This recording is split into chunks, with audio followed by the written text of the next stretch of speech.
உங்கள் RJ media 5 வருட பூர்த்தியை முன்னிட்டு பெருமையுடன் வழங்கும் குரல் மகுடம் அறிவிப்பாளர் போட்டி 2024. பல நூற்றுக்கணக்கான போட்டியாளர்கள் கலந்து கொண்ட விறுவிறுப்பான போட்டியின் 5வது சுற்று தற்போது. அனைவருக்கும் வணக்கம். அஸ்ஸலாமு அலைக்கும் வரஹ்மத்துல்லாஹி வபரகாத்துஹு. நான் ஃபாத்திமா ஜிஸ்ரா, புத்தளம் மாவட்டத்திலிருந்து. ஆர்ஜே மீடியா வழங்கும் அறிவிப்பாளர் குரல் மகுடம் போட்டி 5ஆம் சுற்றுக்கு தெரிவாகியுள்ளேன். அந்த வகையில் நான் நேசித்த அறிவிப்பு துறையும் அந்த துறைக்கு ஆர்ஜே மீடியா வழங்கிய குரல் மகுடம் அறிவிப்பாளர் போட்டி எவ்வாறு களமமைத்து தந்தது என்பது பற்றியுமான என் சில மன எண்ணங்களை இங்கே பகிர்ந்துவிட்டு செல்லலாம் என நினைக்கின்றேன். அந்த வகையில் உண்மையிலே அறிவிப்பு துறை என்பது வெறுமனே மக்களுக்கான தகவல்களை மாத்திரம் பகிர்ந்து கொள்ளும் ஒரு துறை அல்ல.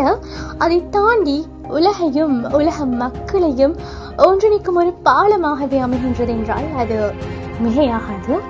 அந்த வகையில் நான் எவ்வாறு இந்த அறிவிப்பு துறையின் நேசகியாக மாறினேன், அது ஒரு தற்செயலான சம்பவம் என்று கூற முடியும். என் பாடசாலை காலத்தில் என் ஆசிரியர் ஒருவர் எதேச்சியாக கூறினார், நீ புத்தகம் வாசிக்கும் பாணி செய்தி வாசிக்கும் பாணியில் உள்ளது என்று. அவர் கூறிய அந்த எதேச்சியான ஒற்றை வார்த்தை நான் இந்த துறை பற்றிய அதீத தீவிரமான தேடலுக்கான ஒரு தூண்டலாக அமைந்தது.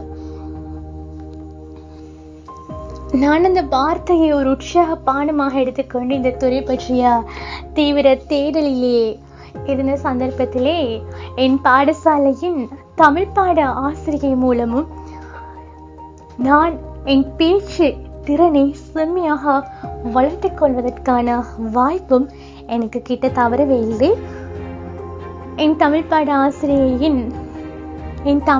ஆசிரியையினால் பயிற்றப்பட்ட அறிவிப்பு துறைக்கான 10 பொருத்தங்களையும் எடுத்துக்கொண்டு உயர்தரத்திலே ஒரு நிகழ்நிலை தளத்திலே என்னை ஒரு செய்தி வாசிப்பாளராகவும் ஒரு சிறுவர் நிகழ்ச்சி தொகுப்பாளராகவும் அறிமுகப்படுத்திக் கொள்ளும் சந்தர்ப்பம் எனக்கு கிடைக்க பெற்றது.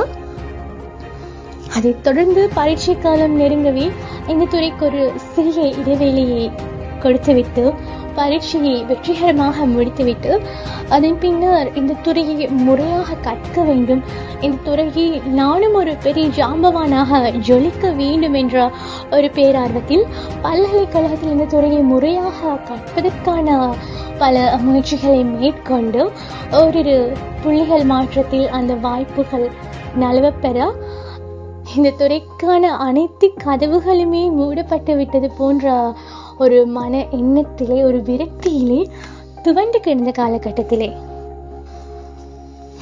இல்லை இன்னும் உனக்கான கதவுகள் மூடப்படவில்லை என்று அறிவிப்பாளர் குரல் மகுடம் என்ற அதிர்ஷ்ட சீட்டை எடுத்துக்கொண்டு கதவை தட்டியது ஆர்ஜே மீடியா. அந்த அதிர்ஷ்ட சீட்டை வாங்கி கொண்டு இன்று என்னை ஒரு சுய விவரம் மிக்க விரிவான சிந்தனையுள்ள அறிவிப்பாளராக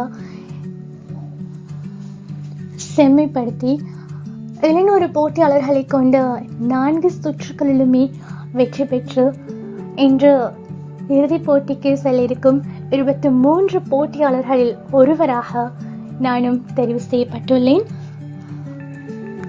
உண்மையில் என் கனவு பயணத்துக்கான வாசலை திறந்து விதைகளை தூவிவிட்ட ஆர்ஜே மீடியாவுக்கு கோடான கோடி நன்றிகள்.